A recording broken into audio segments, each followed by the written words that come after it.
I honestly wasn't gonna stream tonight, but I was checking this game out and I got a fucking jump scare, and I figured this would be a great time to stream.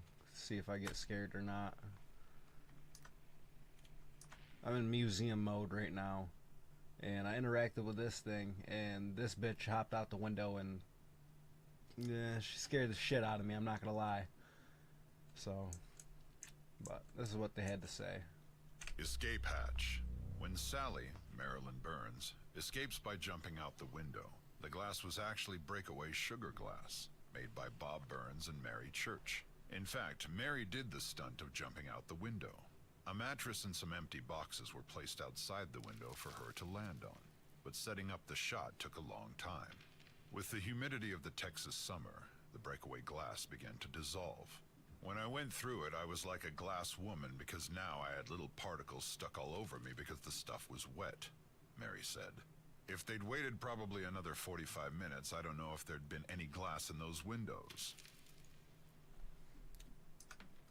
I find that kind of cool that they're talking about the movie itself.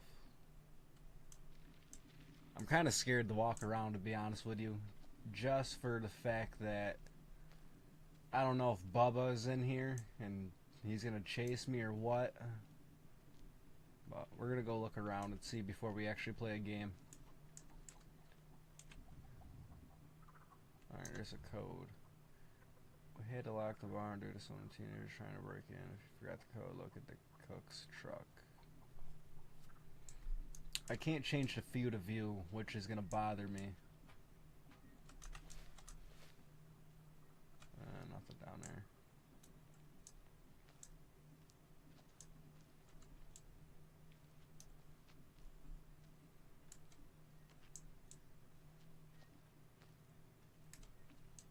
The field of view is bothering me so much. I want to be able to see more. Just for the fact, like, I feel like I'm so into it. I guess that's what makes it more scary, but fuck, man. What's in here? Nothing. Car radio. The song on the radio when the hitchhiker is picked up in the van is Roger Bartlett's Fool for a Blonde. Bartlett has said that Tobe Hooper chose the song because he thought the hitchhiker was a fool for Sally. That's kind of cool.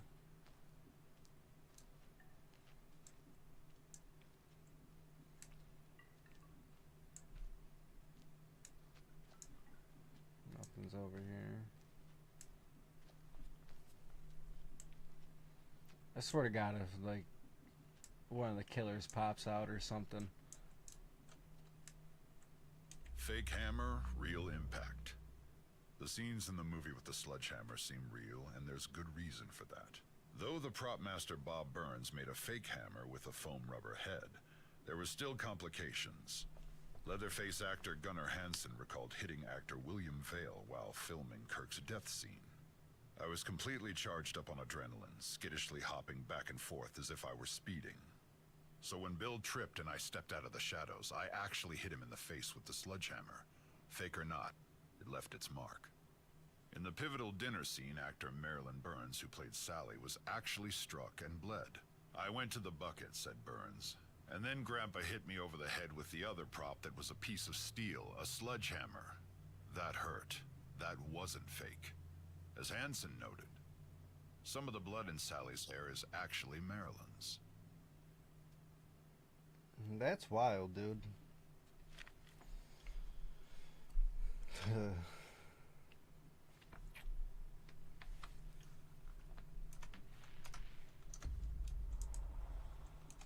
I crawl through that? I can. It's nice to know what's in here.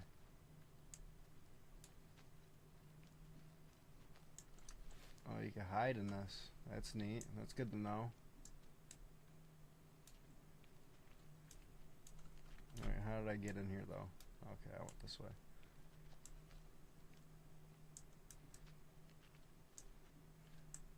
My anxiety to go in that house is through the roof, dude. Discrete flora. The flora around the house where most of the filming took place was populated by more than the cedar trees common to central Texas. The owners of the house were growing 2 acres of cannabis. They told the film crew that they could help themselves to the crop as long as they were discreet about the landlord's extracurricular gardening.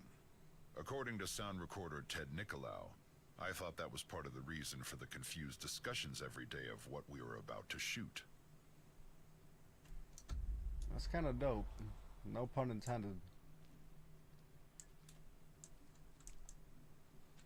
Alright, before I walk in that house, I kind of want to go in the front door because that's just iconic.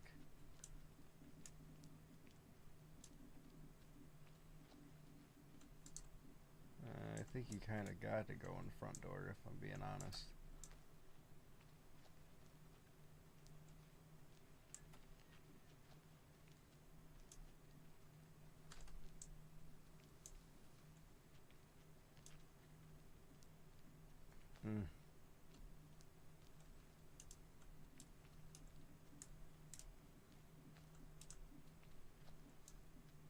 Truck. For the film, Gunnar Hansen found Leatherface's voice while driving in Austin, Texas. I remember exactly where I was. I had just turned south on Rio Grande from 19th Street, just south of the university. In a once elegant neighborhood of multi-story houses slowly being transformed into funky offices for lawyers and architects, from somewhere deep inside, I let out a piercing, agonizing howl. A big howl. I had to stop the car. The hair was standing up on my neck and arms. An unpleasant tingle ran down my spine. I was frightened. I drove home and went to bed, pulling the covers over my head. I don't ever want to make that sound again.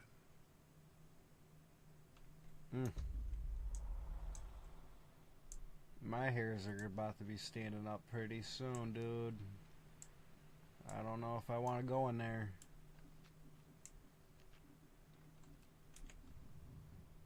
Wait.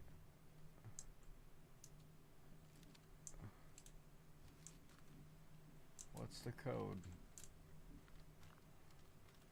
You know, I'm gonna look it up. Just because I don't feel like looking around. I just want to get straight to it.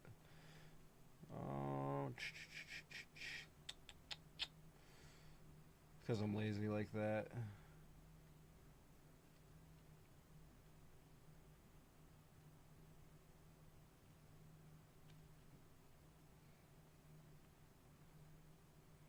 Go to...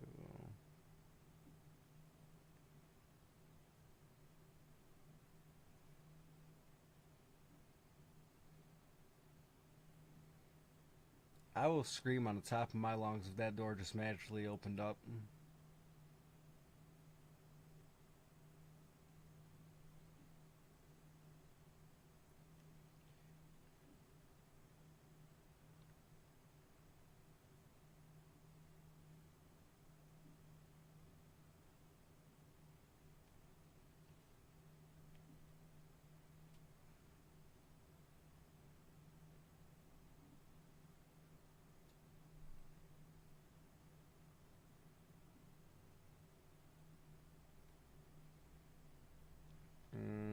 Let's see if Reddit's got any answers, because Google doesn't.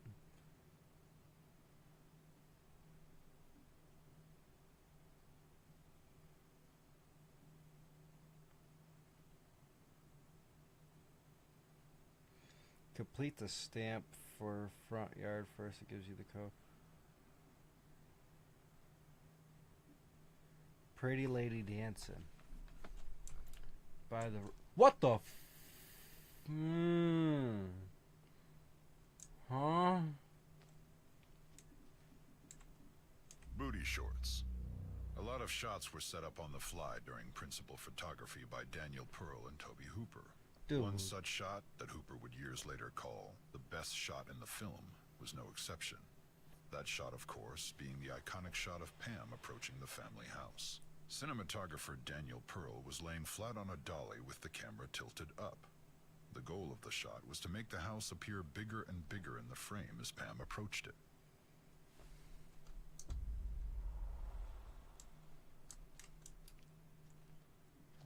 Alrighty, we're gonna...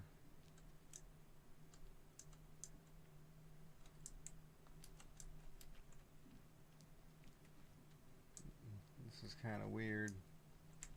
That. Okay, she's right there. I thought she disappeared. So let me double check this again. Pretty little. Okay, exterior. Oh, there's Leatherface. Oh, see the little lady dancing?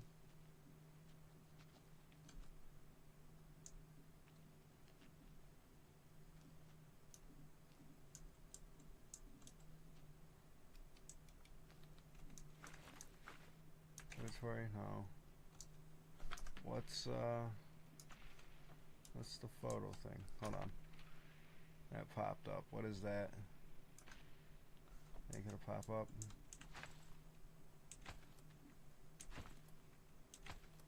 That's kind of cool. We're gonna do the lady. I really don't want to get close to him. Behind the scenes photo, Armadillo. The crew at Gun Interactive were able to recreate the film's opening shot of an armadillo. When executive producer Ismael Vicens and brand strategy lead Matthew Zepp started their long drive back from one of their production trips to Texas, they noticed a dead armadillo on the side of the road. They quickly pulled off to the side of the road, dodging traffic at highway speeds, and snapped as many pictures as they could. They knew that this was completely unsafe, but they just couldn't pass up on the opportunity to get this shot.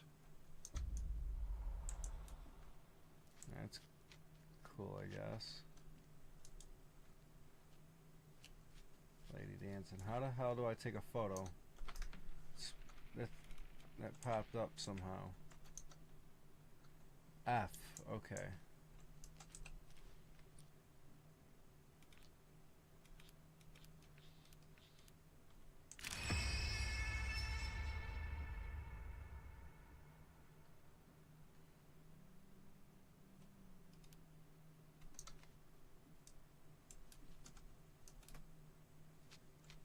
Not this one. The opening shot.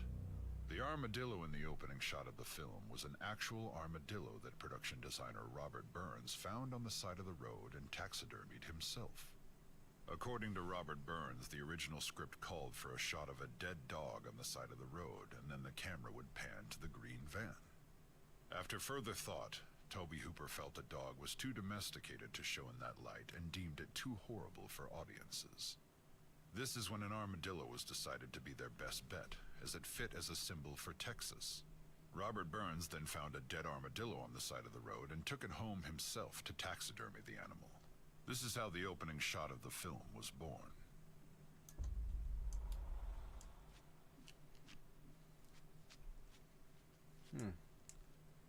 That's kind of neat. Tells you more about the film. Let's keep exploring. Stop and turn.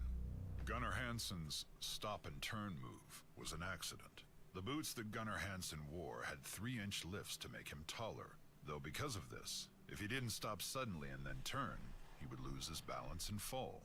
The weight of the chainsaw also impacted his movements due to its sheer weight. So after falling on the first take, Gunnar stopped, turned, and one of Leatherface's signature moves was born. Kim Henkel would call it the Keystone move. The shot of his signature move was recreated in the unrated gameplay trailer of our game.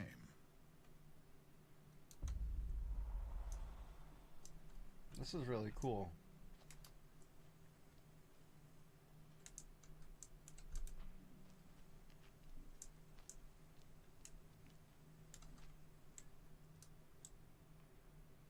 You can hide through there. I'm excited to actually play this. But if this is the field of view you use, then that's terrifying.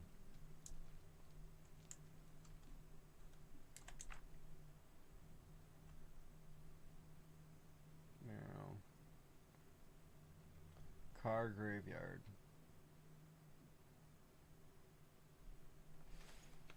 Hold on.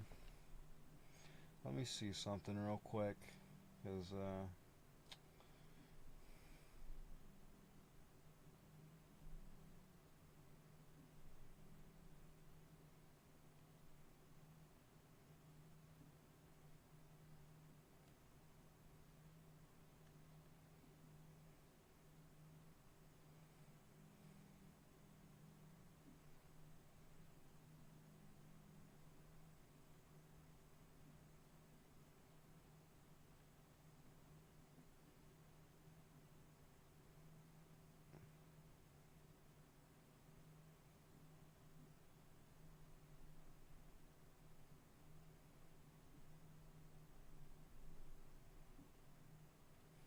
Haha.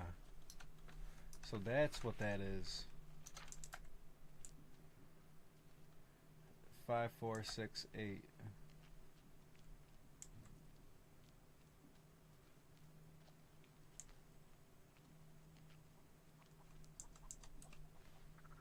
Nope, don't want that.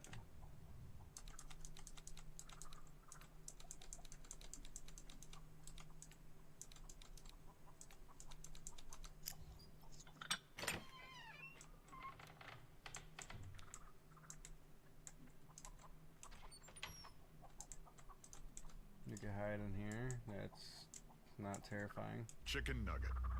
The game's composer, Ross Tregenza, used real chickens for the audio for Nugget.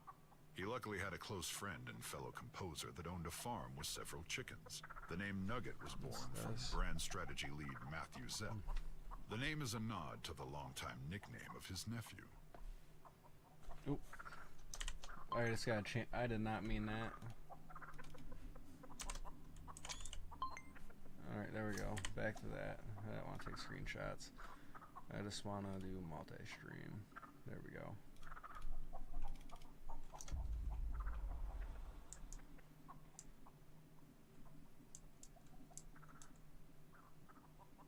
Is that it?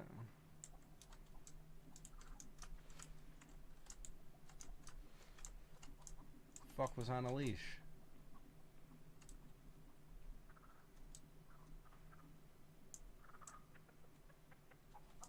Where's the car graveyard? Oh yeah, take a photo of the chicken.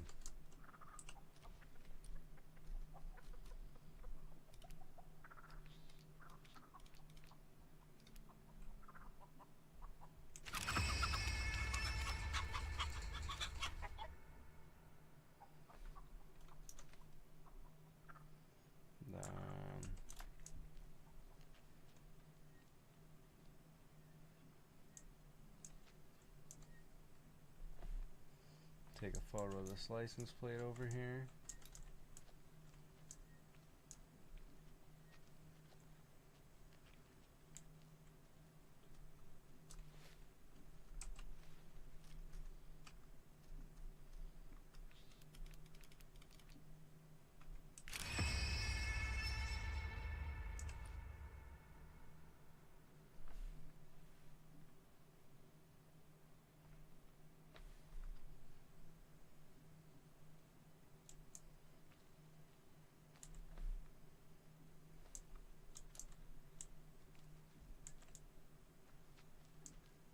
I'll take a photo of that too.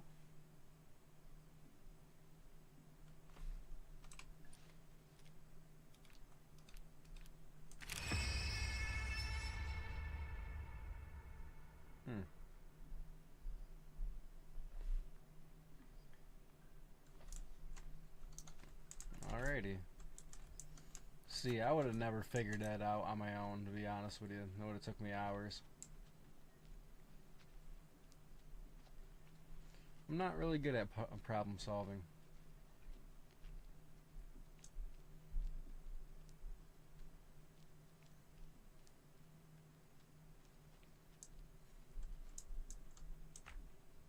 Wait, what has 7 arms but no head and 5 legs but can't walk? Front field. What was that one?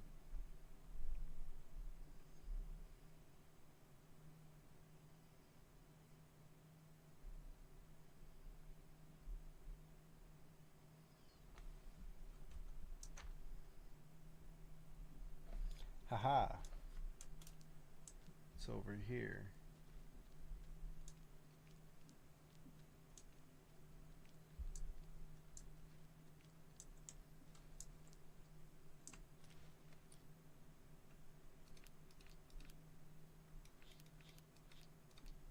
Hey there! What the? Dude.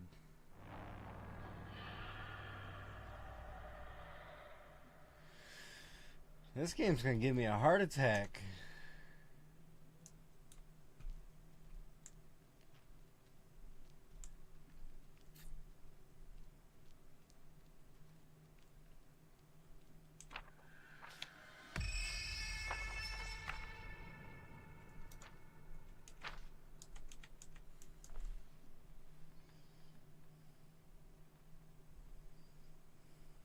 Let's see what else is next.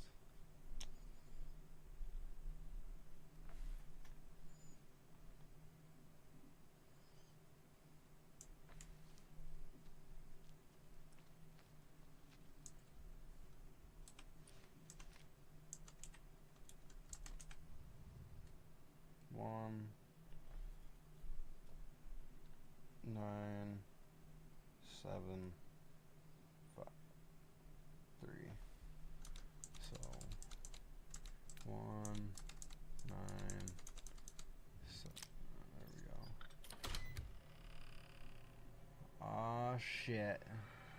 I feel like as soon as I walk in this door, right, he's gonna pop out and slam that shit on me. Alright. Fuck, dude. I'm gonna look at the floor.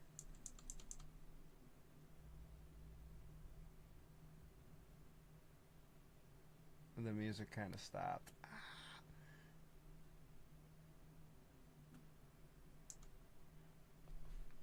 I'll take a photo of the fireplace.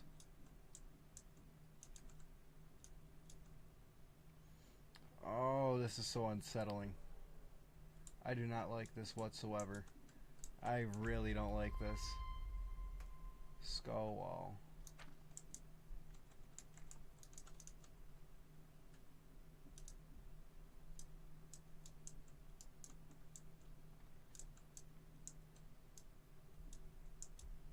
Fucking A, dude.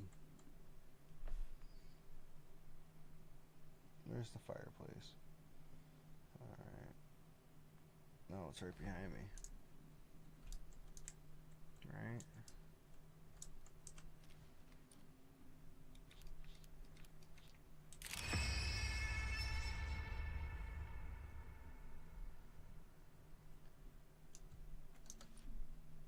I might turn the game up just a hair because I can't see shit.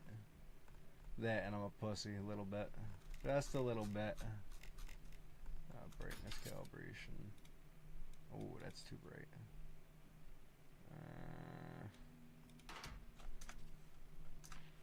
That's a little bit better. Where to next? Kitchen, right?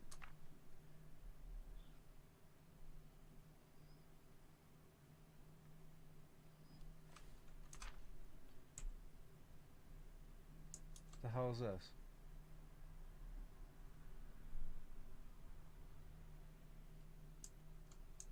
Curtain.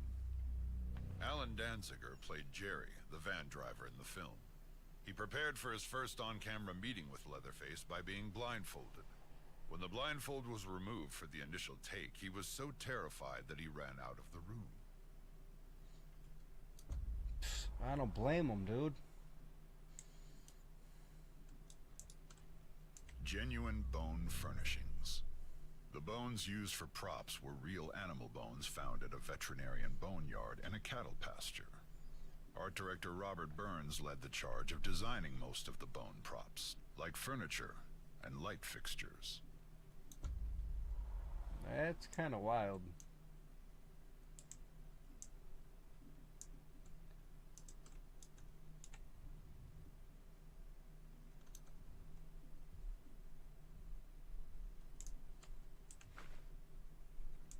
Something goes there for my inventory. Okay, you put stuff on the wall. He really cut her. According to Gunnar Hansen, he really cut Marilyn Burns' finger in the infamous grandpa feeding scene. The prop knife, designed to pump out fake blood, wouldn't work after several takes. Finally, when no one was looking, Gunnar Hansen removed the tape from the knife that made it dull and really cut Marilyn's finger. Knowing this, that would mean that actor John Dugan, Grandpa, sucked on the actual blood of Marilyn Burns.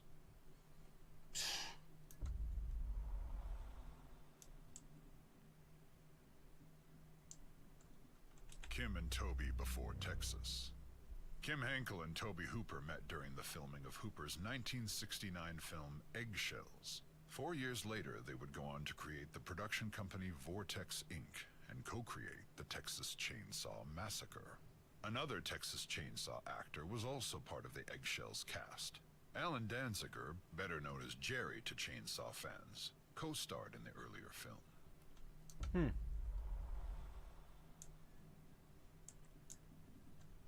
Cheap Thrills. Screenwriter Kim Henkel has said that one of the reasons he and Tobe Hooper wanted to make a horror film was their limited budget. If you have relatively little money, what are your possibilities? Henkel says. The clear answer was some sort of genre piece. Horror was the easiest because we felt that we didn't have to have any names in the cast. Production values weren't nearly so important as in some other realms, so it became the natural choice. Possible titles. The Texas Chainsaw Massacre wasn't the first or even second title of the film. The first two working titles were Head Cheese and Leatherface. Head Cheese was the first working title of the film, though, for most of principal photography. Leatherface was the working title until late into production when it was finally given the official title of The Texas Chainsaw Massacre.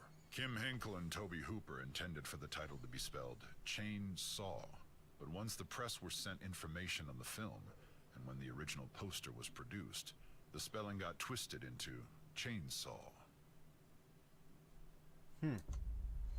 Cheesehead doesn't sound good.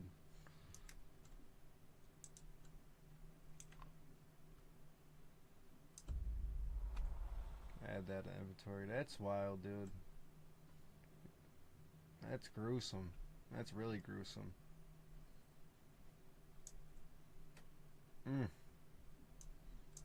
What's in here? Oh,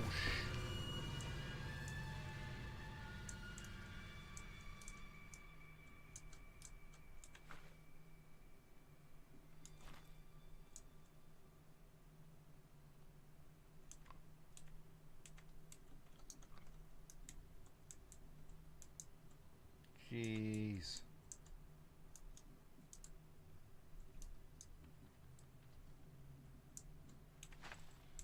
You can swap them.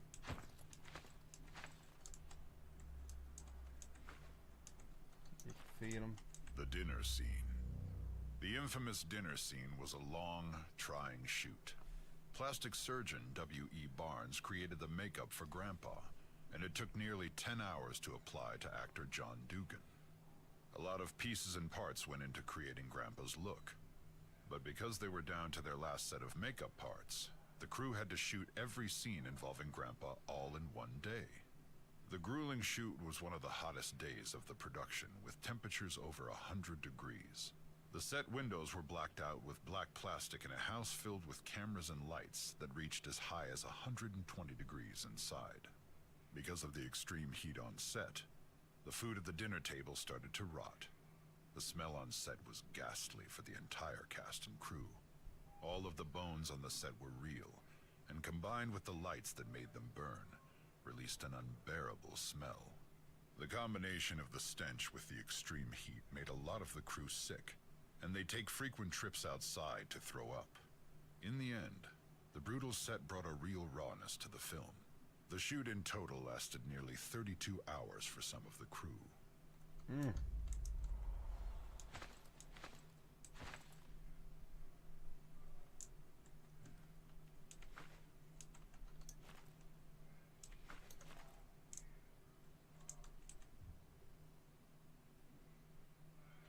Leatherface sat there, he sat there, he sat there, Grandpa was there.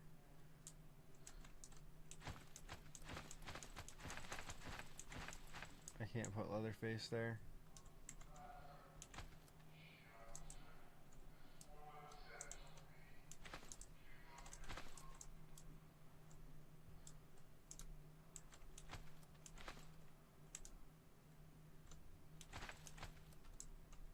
The dinner scene.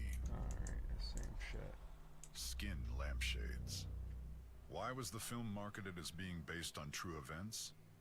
According to Kim Henkel, the film's marketing of being based on true events evolved over production. The famous crawl, for instance, was implemented to mark the story as an historical event that was more captivating, but wasn't meant to be taken seriously. Another inspiration for the story were tales Toby Hooper was told by his family as a young child. They told him stories of a killer from Wisconsin that would use human skin for lampshades. This Wisconsin killer was the infamous Ed Gein.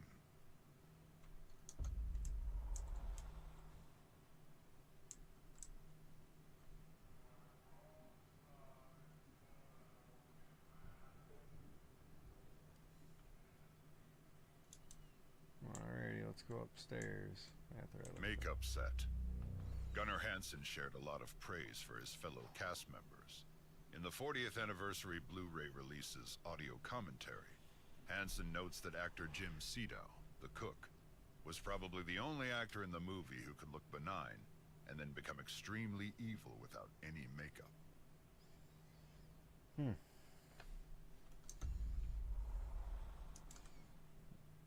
Look at that hand, dude.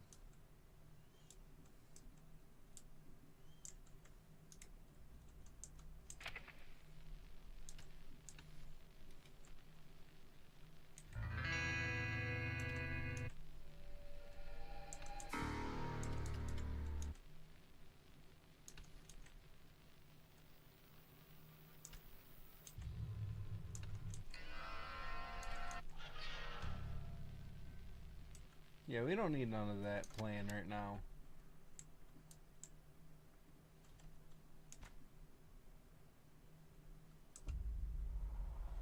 Take that chicken head. Let's go upstairs.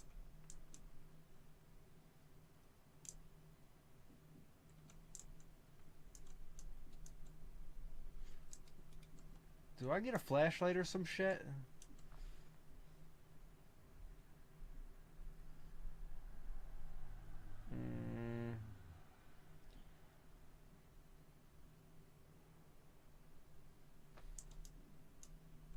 Okay. There we go.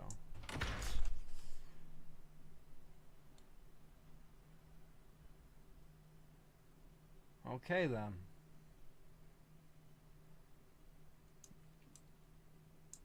Box office success. The Texas Chainsaw Massacre grossed over $30 million at the box office in North America and sold over 16 million tickets. With inflation, the film would have made over $150 million in box office earnings today. That's crazy. That's a lot of money.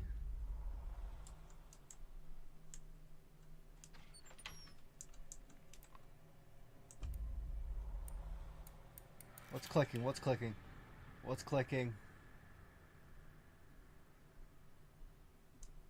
Why the hell is this if it's like, oh man. Spring of '73. Kim Henkel and Toby Hooper spent January and February of 1973 writing the script, but production moved on rather quickly after that. They were shooting the movie by summer of 1973.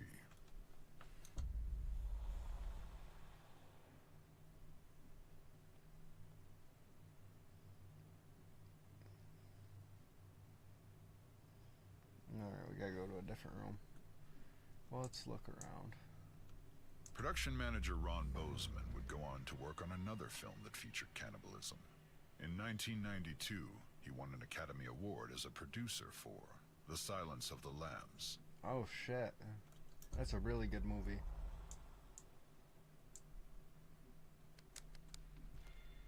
Huh? What the?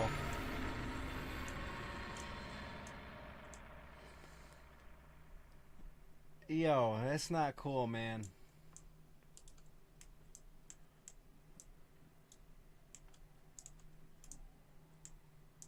Oh my god.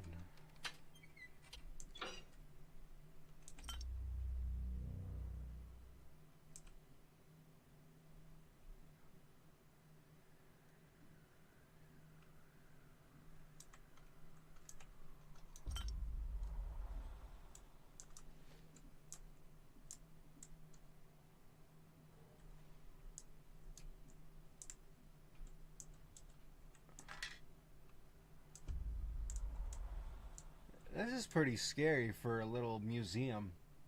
News of the day. Toby Hooper wanted to parody the news reports of the day. which he considered televised lies, and so devised the opening voiceover, famously recited by actor John Larroquette.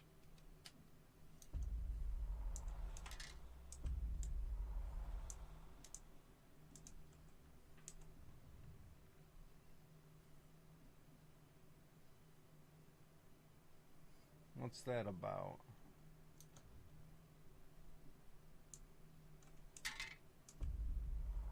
That inventory.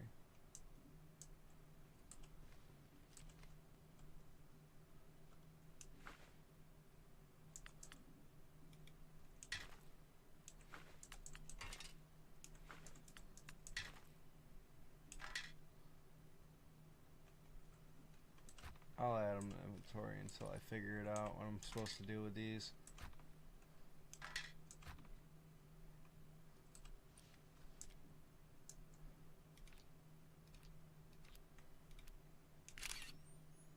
No, I was supposed to take that.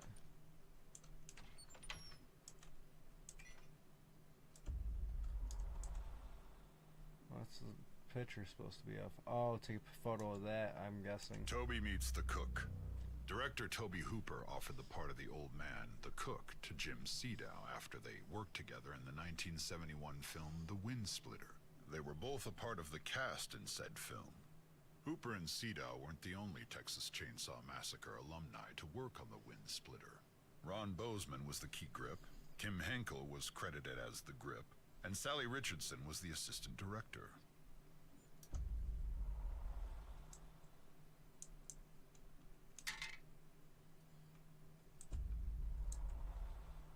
Family name. The family has gone by several surnames throughout the course of the franchise. However, their original surname is Slaughter. Though never spoken in the movie, it can be seen in faint letters on the sign above the gas station, W.E. Slaughter Barbecue. According to Gunnar Hansen, art director Bob Burns made the sign. He said that Toby and Kim were mighty proud of coming up with We Slaughter.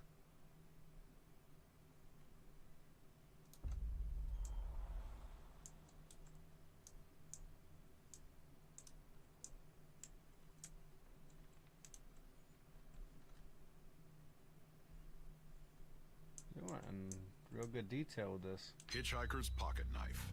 This weapon is a nod to everyone's favorite unlikable character, Franklin, from the 1974 film. According to creative director Ronnie Hobbs and designer Rob Fox, they knew the likelihood of Franklin ever appearing in the video game was slim to none, so this was their way of including him as a small Easter egg. Jim Sedow's toughest scene to get right was the broomstick clubbing at the gas station. Since the prop was an actual wooden broom handle, he was afraid of hurting his fellow actor in the scene. After several takes of it looking fake, Sedow really struck his fellow actor in the final take. It was an exhausting shoot for everyone, but Marilyn Burns had it as bad as anyone on set. She did several takes of diving through the doorway of the gas station, and each time she would land knee first on the hard concrete floor, so many times that the floor tore up and severely bruised her knees.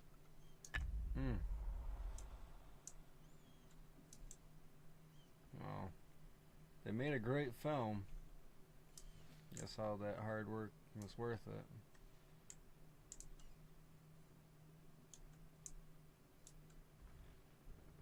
We'll go in there later.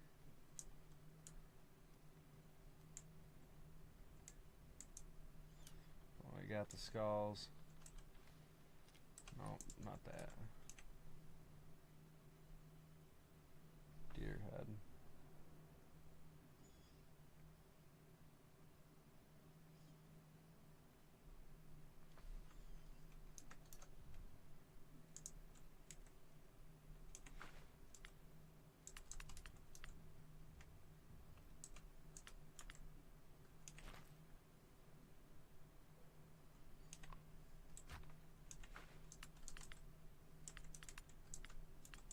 I'm missing one.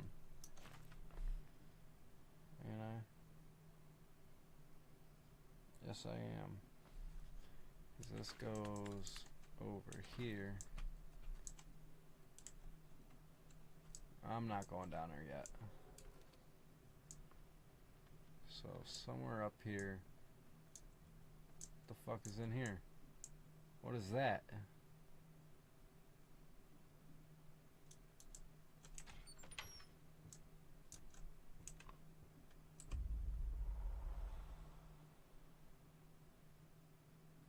I just heard somebody walk up the stairs, dude. This photo seems to be part of a series.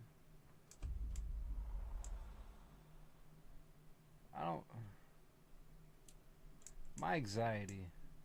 I'm gonna have a heart attack for real, for real. You can hide in that. That's cool to know. I'd probably give that to one of them downstairs at the dinner table.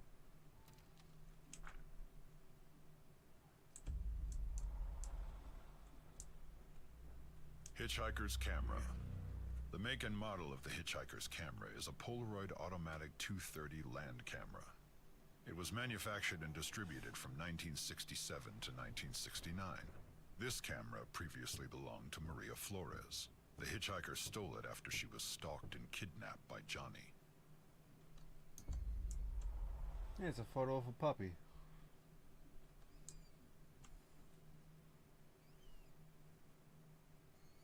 There's photos of cows, dead cat, it looks like.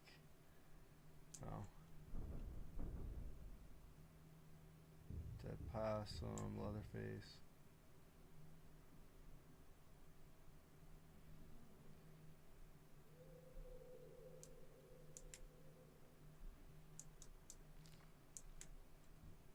This is very unsettling.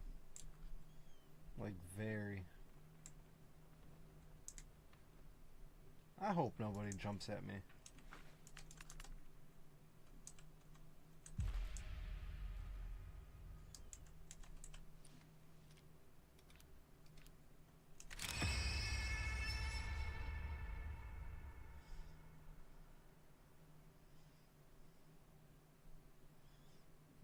We got that. What's in here?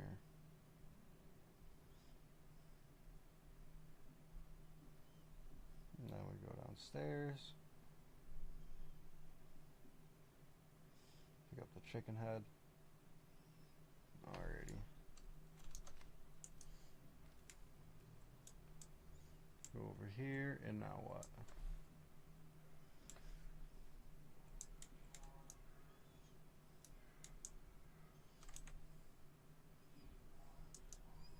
So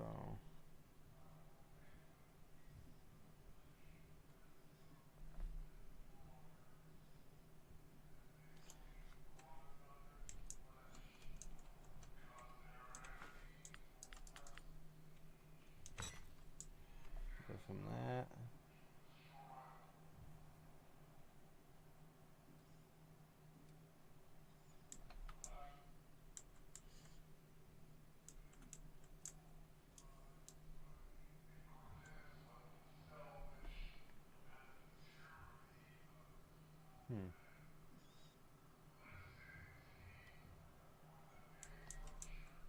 Why can't I give him a plate? Oh, I can.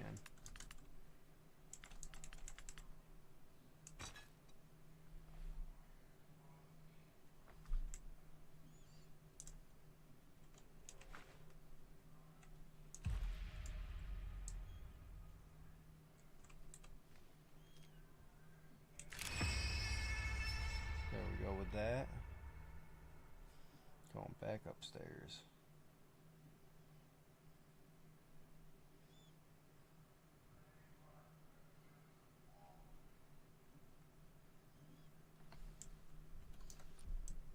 Now I grab a photo from upstairs. Let me see. So we got that photo, we got that photo. There's that photo.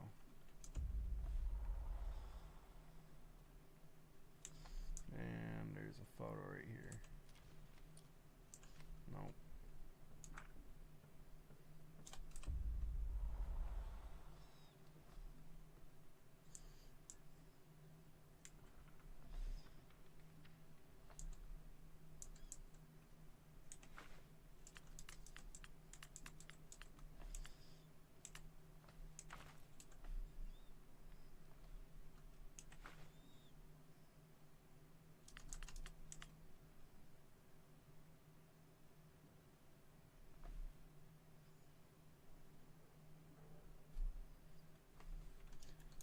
so they did it wrong. So F, E.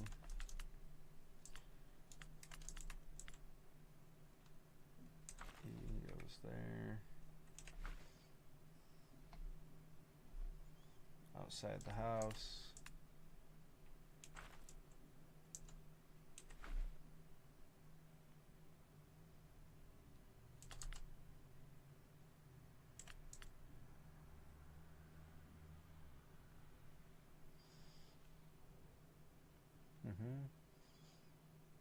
Yeah.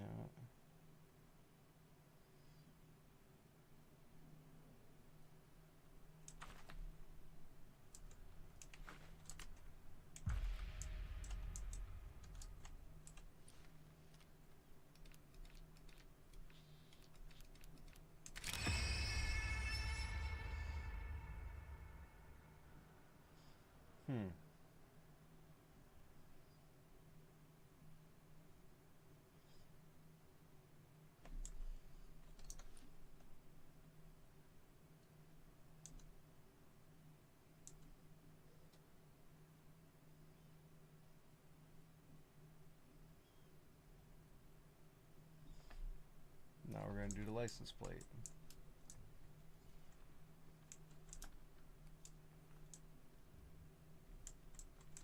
Oh, I'm stuck on something. Past that, go in here. What's this? Oh, that's nice. Makes the room darker when I turn it on. I'll leave it off. Get that license plate. Got that license plate.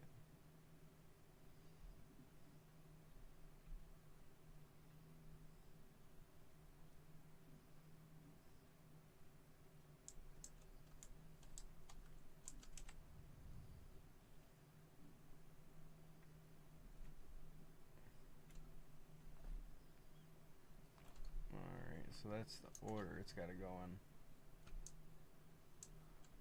I see.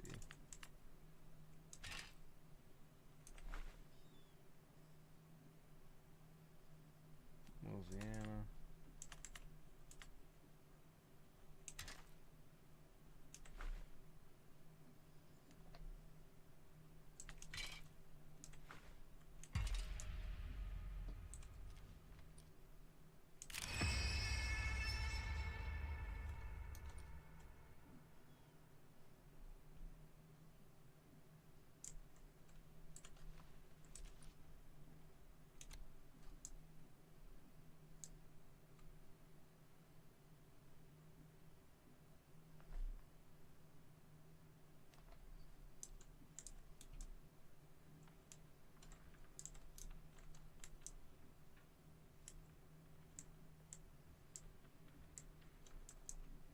We're supposed to go over here now.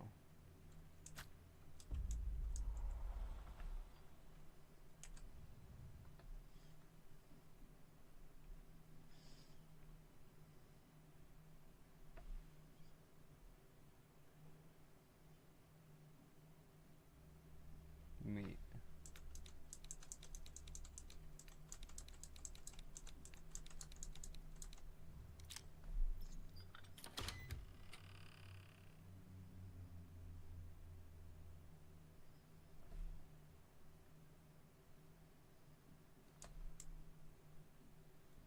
Is there anything else I got left? The Hitchhiker's origins. According to actor Edwin Neal, he based his performance of the hitchhiker on his nephew, who suffered from paranoid schizophrenia.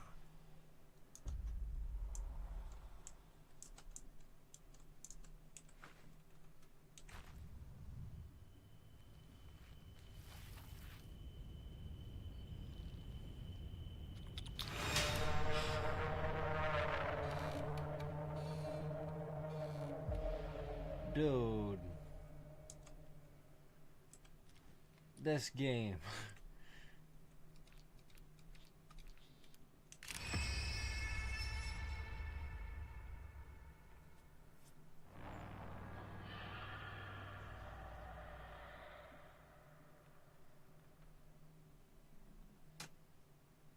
Alright, turn on the checklist too.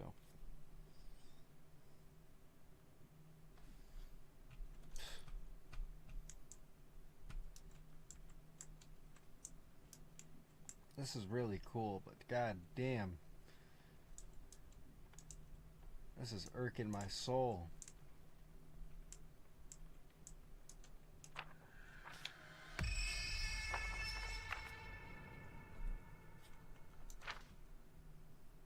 Now we gotta go to the basement, right?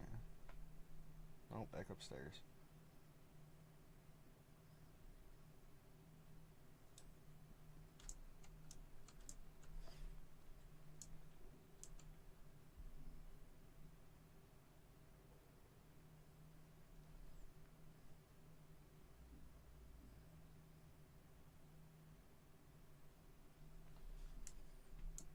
So the Pepsi bottle had a code on it. Blood spatter. One of the reasons that blood and gore are limited in the film is because Tobe Hooper and Kim Henkel felt that fear and intensity were more important. According to screenwriter Kim Henkel, he and Tobe Hooper reached out to the MPAA to discuss the guidelines to avoid getting slapped with an X rating. Apparently, the investors of the film were terrified that the film would get an X rating, so all these thoughts were front of mind during production. Ultimately, Hooper and Henkel's original vision of inflicting fear and intensity with the gore and blood implied worked to the film's benefit and made a bigger impact.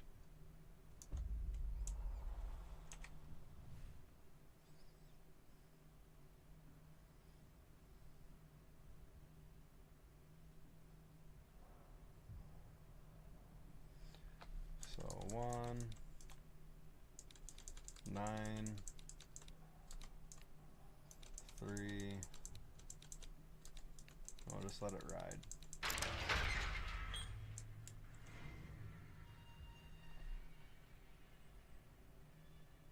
Some scary shit's gonna happen in here. I know that. There's gonna be mad jump scares or something.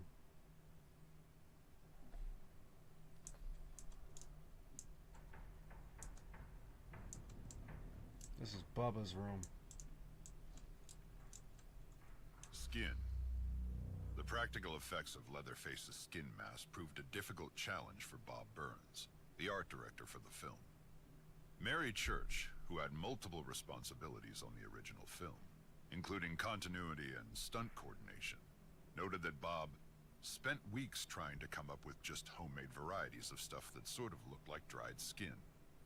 I remember him being concerned about expression, or not being able to do expression, and that there probably needed to be other expressions maybe on the face.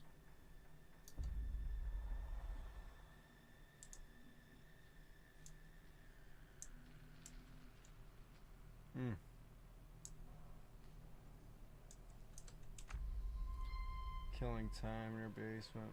Pig-headed. Bad dancer with a killer arm. Head burger. Basement storage. Frozen finger food. Cold room.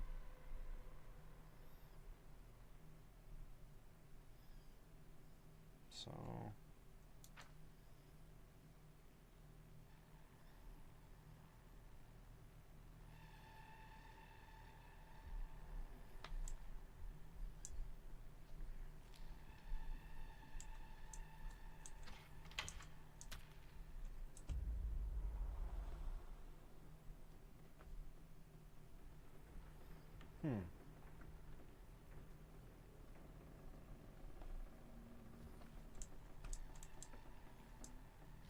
Mask, prop, or wardrobe for the role of Leatherface.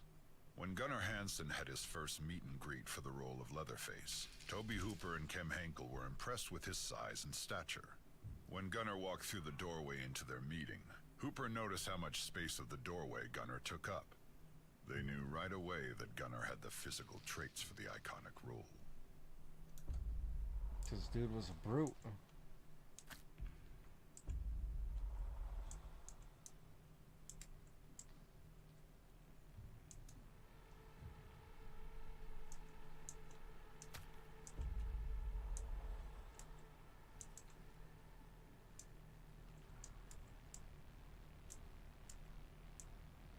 The well.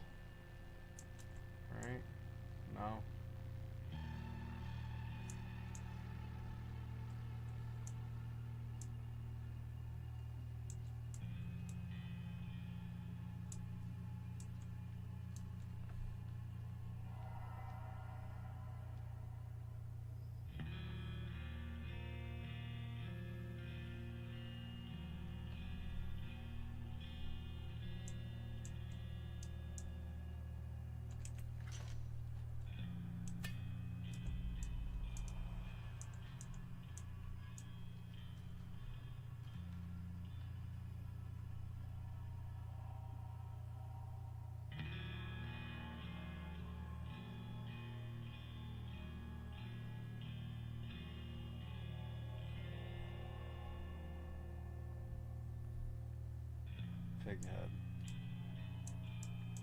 So I go back in here and out here. Leatherface speaks. In the original script, the infamous dinner scene was quite different. Leatherface had scripted, though completely unintelligible, lines. As Gunnar Hansen recalls, they were written out. His first line is "A-A-A-O-U-U-U-Ber," and then "Abe-Goba Aji-Ima." According to Toby Hooper, these lines had actual meaning behind them. Hansen's script notes pointed out that the first line meant roughly, "How are you? Welcome home. Supper's almost ready." The next line meant, "I've been a good boy. I got 'em all."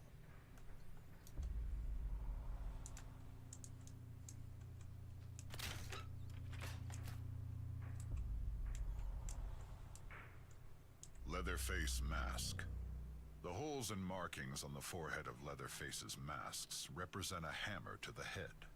Back then, cows were slaughtered in the head with a sledgehammer, so the holes appear on the forehead of Leatherface's masks to show continuity with how actual cattle were slaughtered. It's kind of neat.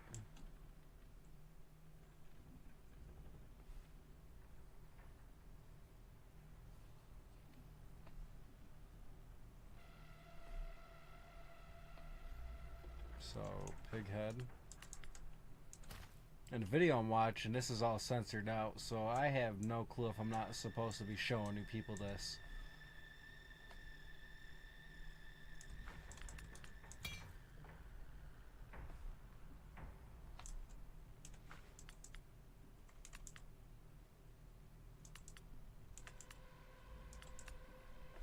Wait, why do I got two left legs?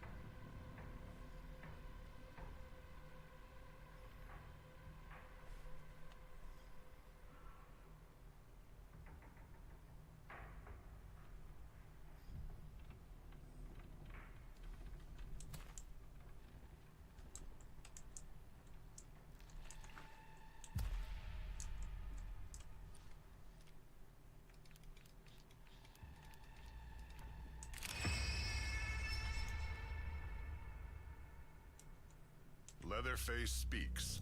Alright, we already did that.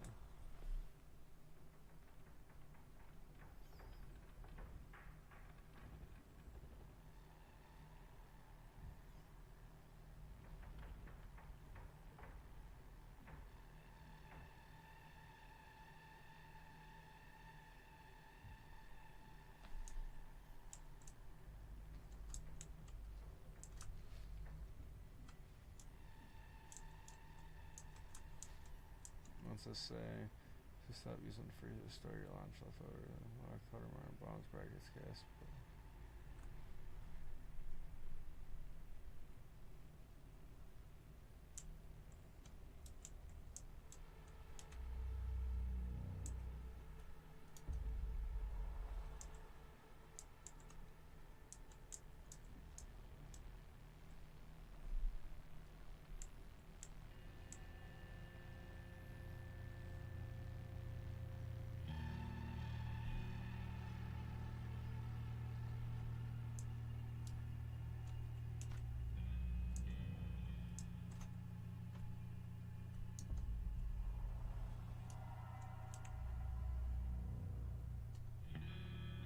That's supposed to be a 4. So 3, 4.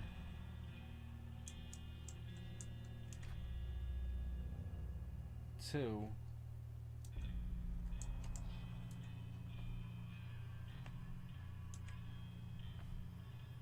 No, 4, 2, 1. No, 4, 3. 4, 3, 2.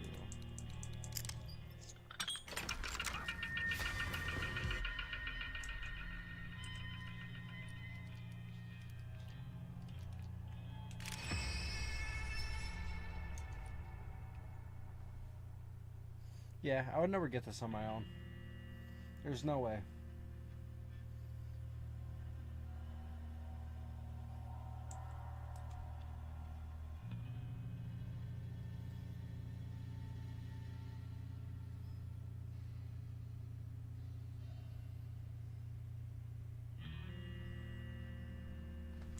Go back and look at the clock.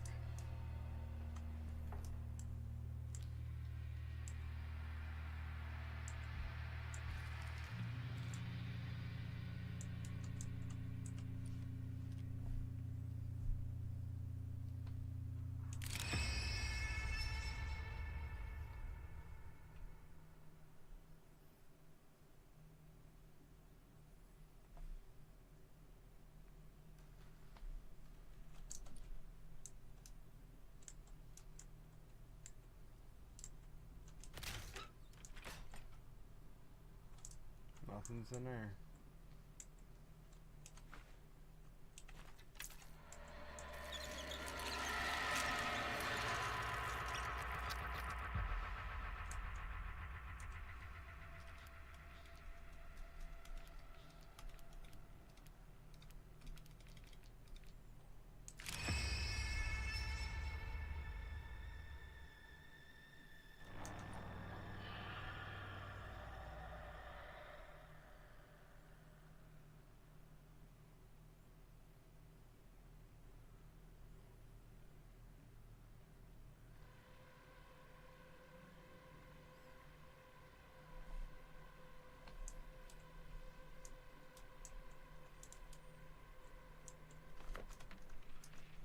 Can't pause it either.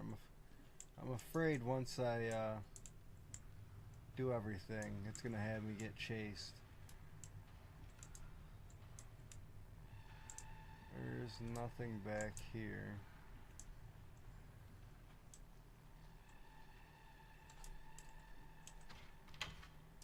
That's just a place to hide.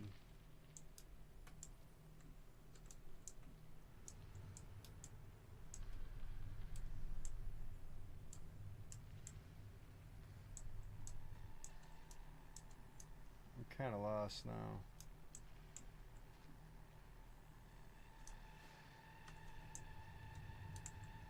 Now that's the well. Okay. That leads it to the basement. No, this is the way I want to go.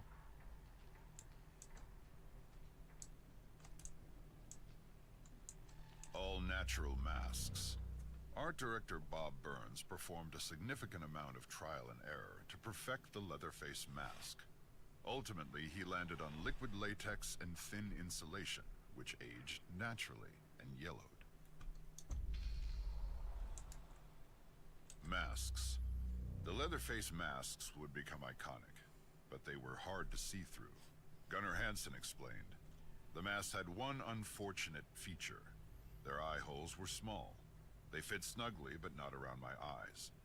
And the further the eye holes were from my face, the less I could see. It was like looking down a long tube. I could see only what was directly in front of me.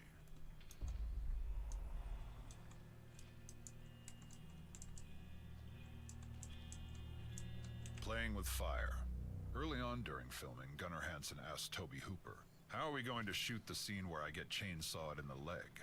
Tobe Hooper replied, "I don't know. But don't worry about it because it's the last shot of the movie." For the climactic ending of the film, the crew wrapped a metal sheet around Gunnar Hansen's leg with a stake taped to it, and a blood bag taped on top of that. Originally, he thought it was a crew member who would run the chainsaw cutting into Gunnar's leg. But Gunnar insisted he would do it himself for fear of the crew member accidentally sawing his leg. The saw didn't have its actual teeth attached to it, so they had to make modifications to the saw itself. At first, Gunnar thought he had sawed his leg, but his leg did become badly burned from sawing into the metal plate that was protecting it.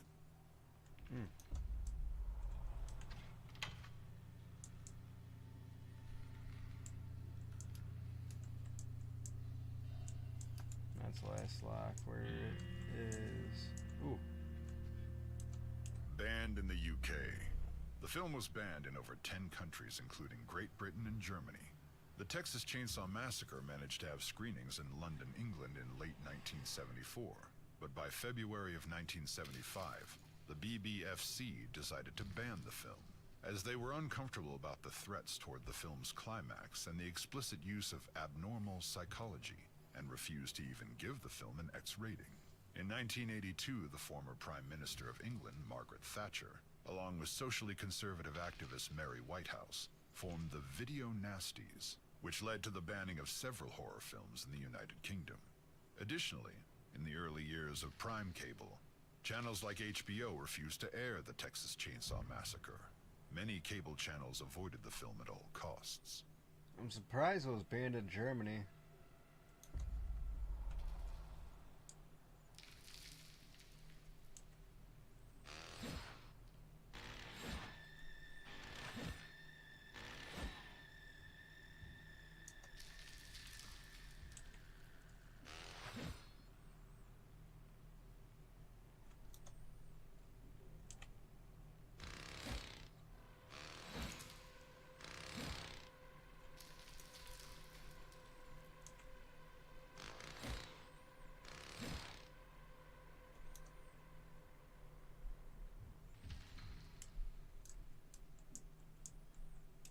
Maria Flores photos.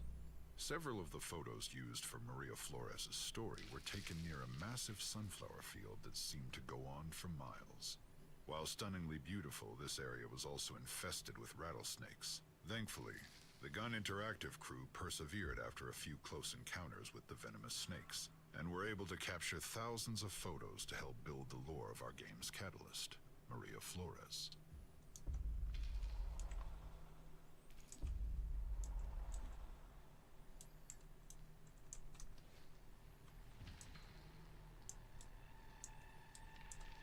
Real torture. During Sally's torture scene, her screams ultimately led her to shout, "I'll do anything you want," which Marilyn Burns later recollected was the dirtiest thing you could say. It was pretty damn serious.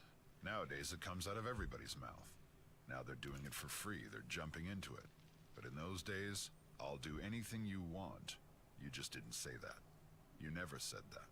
Burns continues, though, that Sally's torturers, the Slaughter family, don't comprehend that because it's not the result they desire. Rather, she feels that they're so sexually repressed that they can only manifest desire as sadistic cruelty. What makes them even more horrific is the sense that they gather excitement by watching women suffer. Behind-the-scenes photo, Bull. During research production for the Texas Chainsaw Massacre game, Gun Interactive's creative director Ronnie Hobbs, executive producer Ishmael Vicens, and brand strategy lead Matthew Zepp traveled to dozens of locations in rural Texas. Thousands of photos were taken to capture the essence and authenticity of the Texas countryside. During one of these trips, the team at Gun stumbled onto a farmhouse they thought was abandoned, but little did they know they would meet a new friend. A massive bull in a nearby gated field with horns that stretched 4 feet end to end. However, the gate itself was not closed, so the team from Gun found themselves face to face and only 5 feet on the other side of this open gate, with this giant freak of nature. The Gun crew were initially terrified, but they carefully and meticulously walked around the fence while keeping their eyes on this massive creature. They were able to shut the gate, and any crisis was thankfully avoided.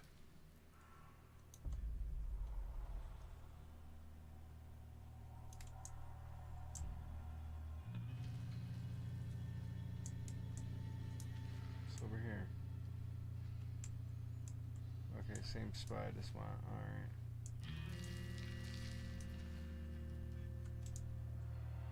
More chainsaws. Chainsaw. Gun Interactive digitally scanned an original chainsaw model that was used in the 1974 film, and then made the necessary adjustments to ensure it was as accurate as possible to what was seen on film nearly 50 years ago. That's cool.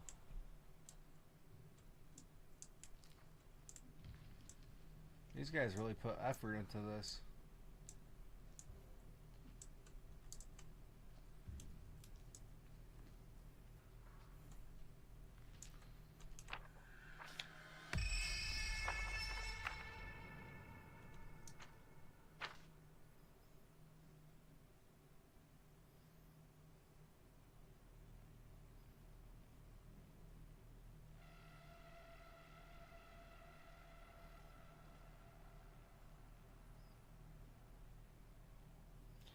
Oh, the chainsaws were a code. I see. Haha.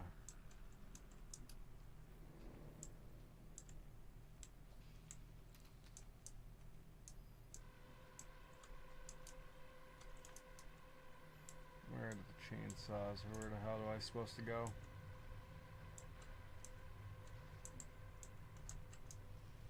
Not there, because that's blocked off. How the hell?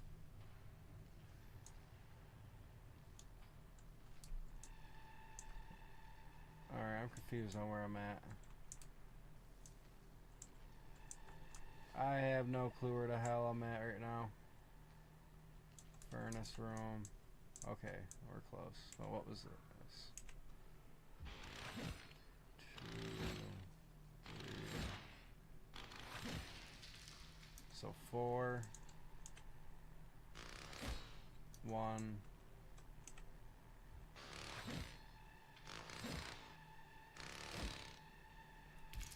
413. 4132.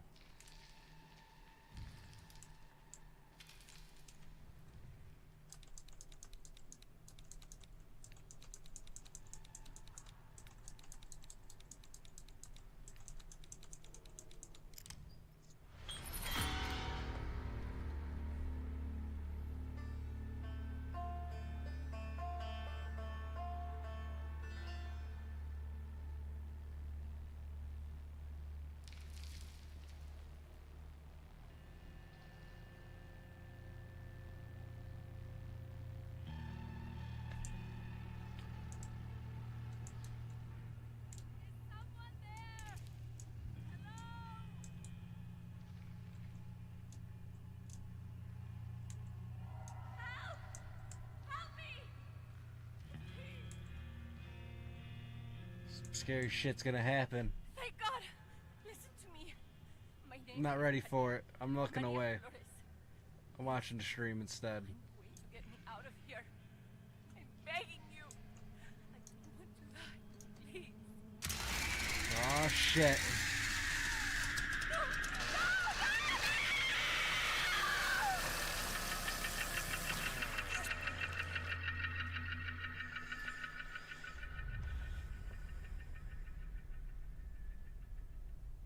That was pretty good.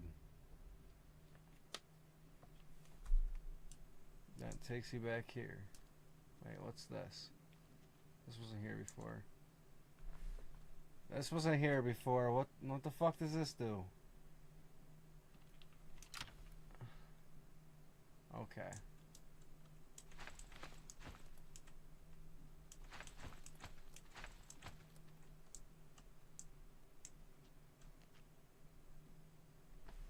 Hold on. Well, what's going on now?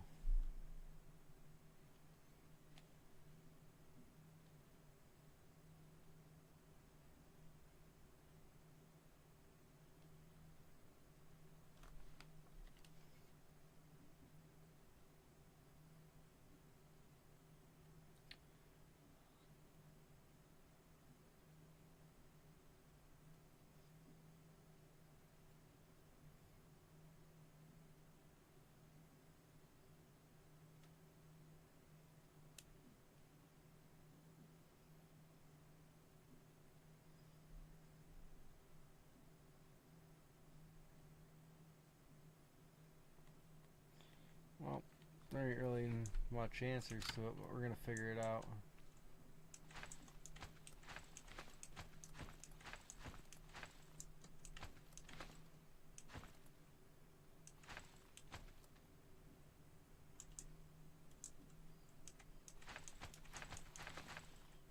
Nah, I feel like it would be him.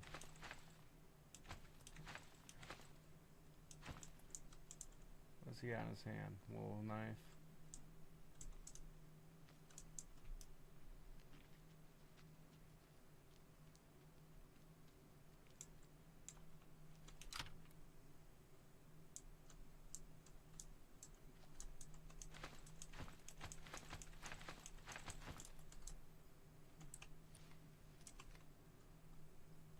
There's no, Booty shorts. I already did that.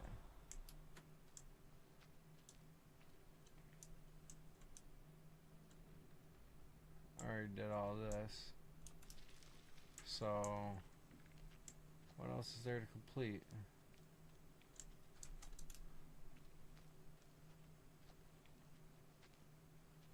Because I don't get the buttons. What's there to do?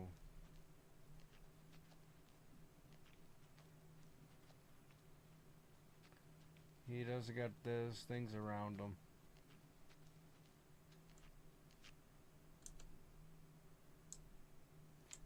I was about to say, I swear to God, if I got close to him and he ends up hacking me, I'd be terrified. Alright, next to me. Oh wait, do some money. See features, let me see. Okay.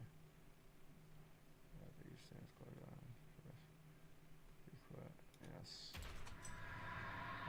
Weak Rush. What's this?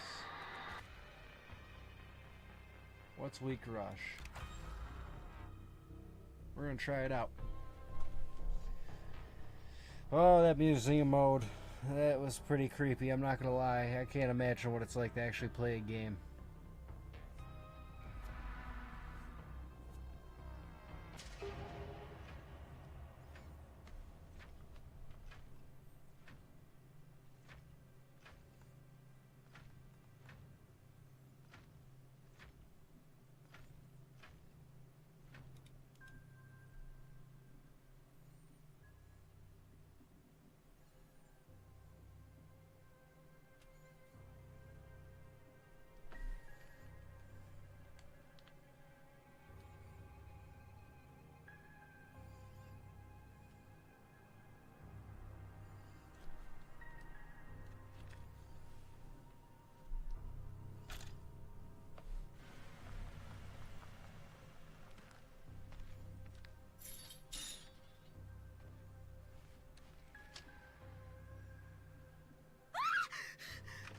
Daddy, please help! Ah! Ah!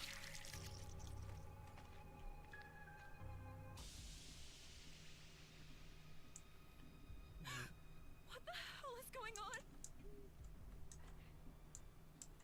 We got more people? Perfume. What does this do? I did not want to do that. Hide.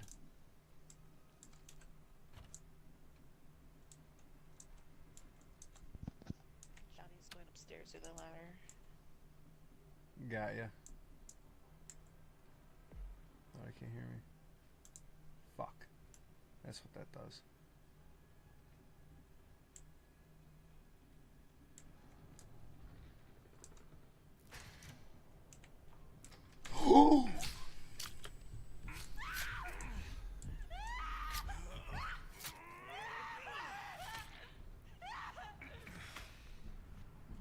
So we figured out what perfume does.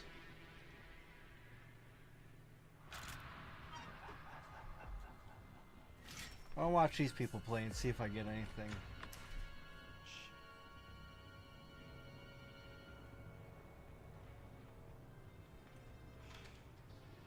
Just locked you downstairs.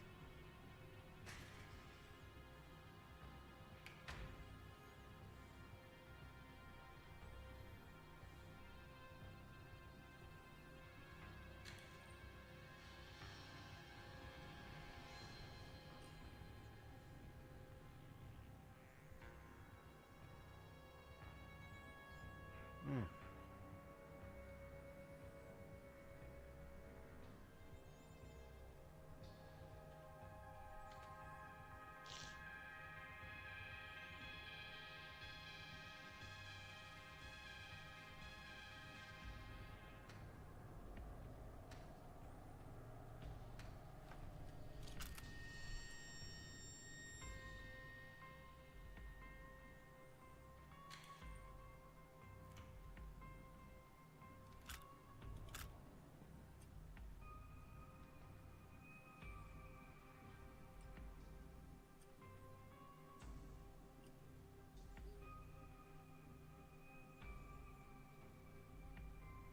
Oh, I didn't know you could destroy that.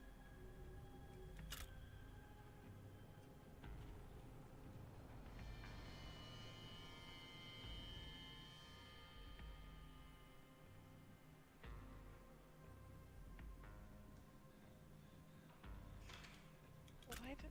Okay. Look what we're down here for.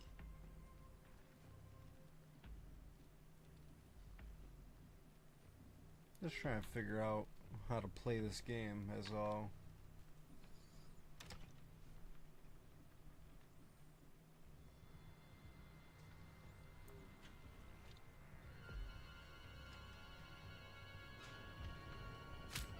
Ooh. She might be donezo.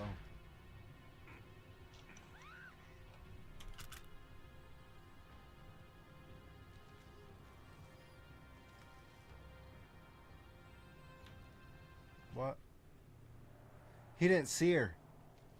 Wow.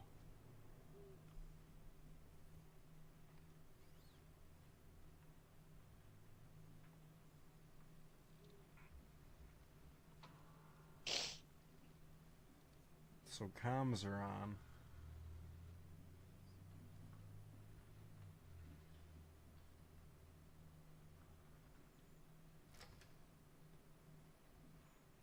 You fucking lock the door.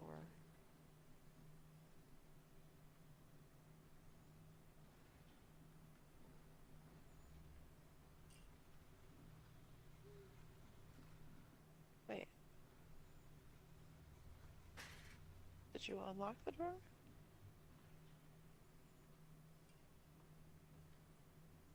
Yes. Oh.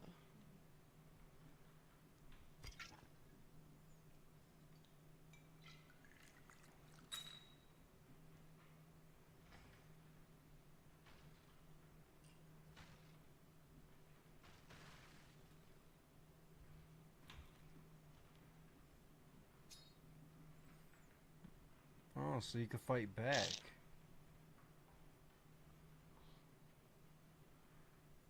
I'm guessing.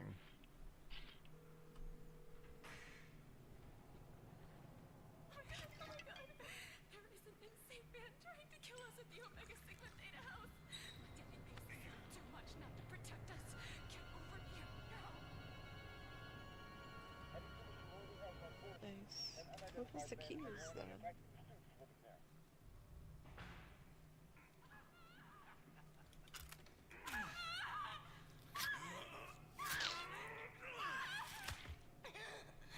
Mm.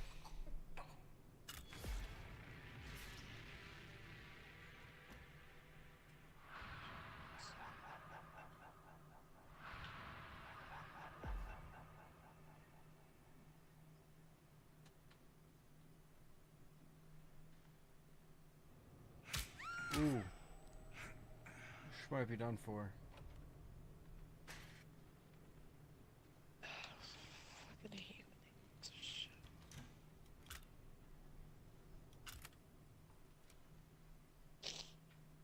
And someone must have it. Hey, there's me.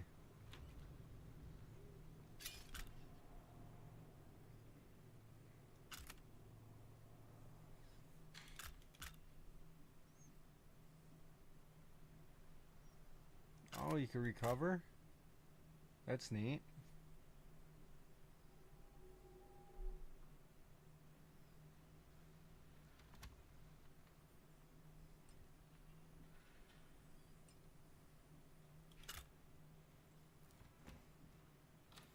I really want to see if they survive.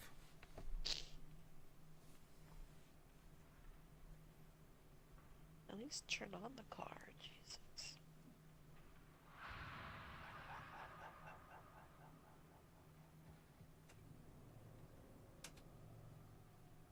Did he just run faster?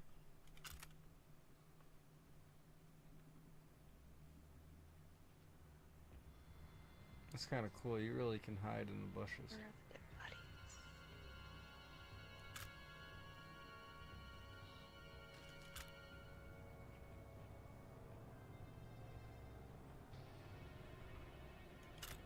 Wait, what?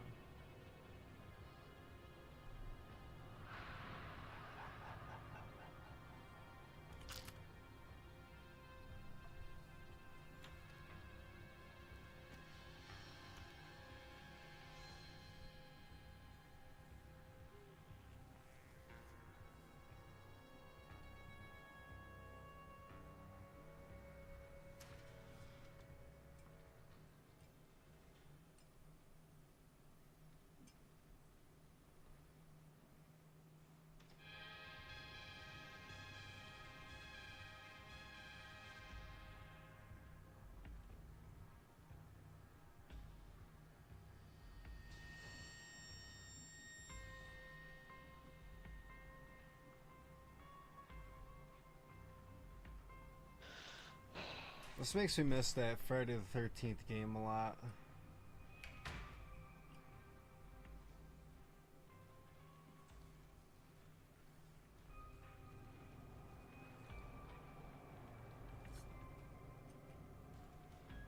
Oh, he's right there.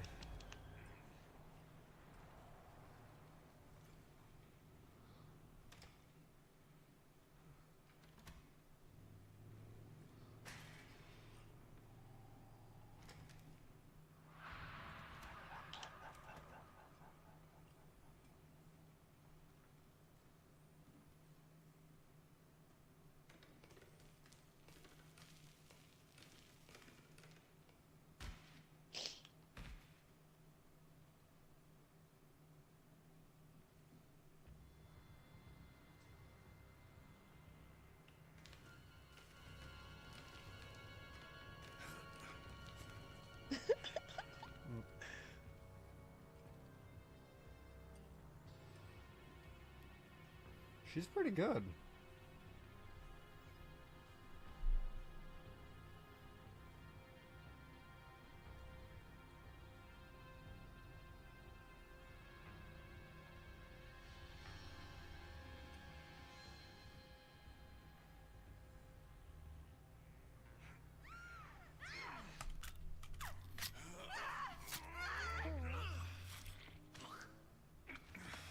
Oh, Red Devil's dead.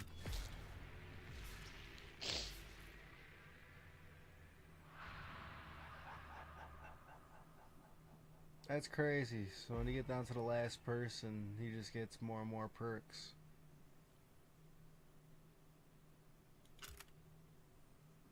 I just need to wait a minute.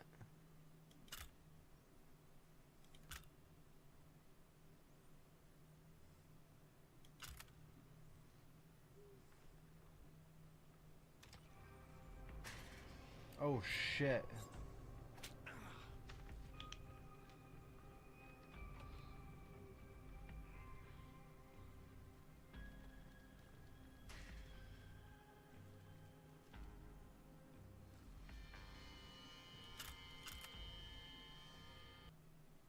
This person's playing it smart and just hiding.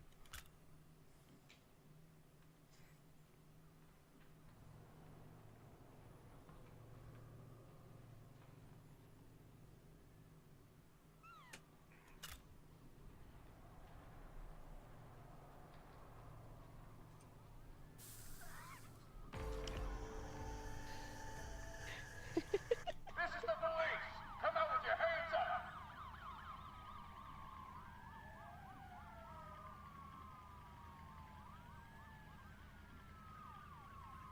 And he gets away.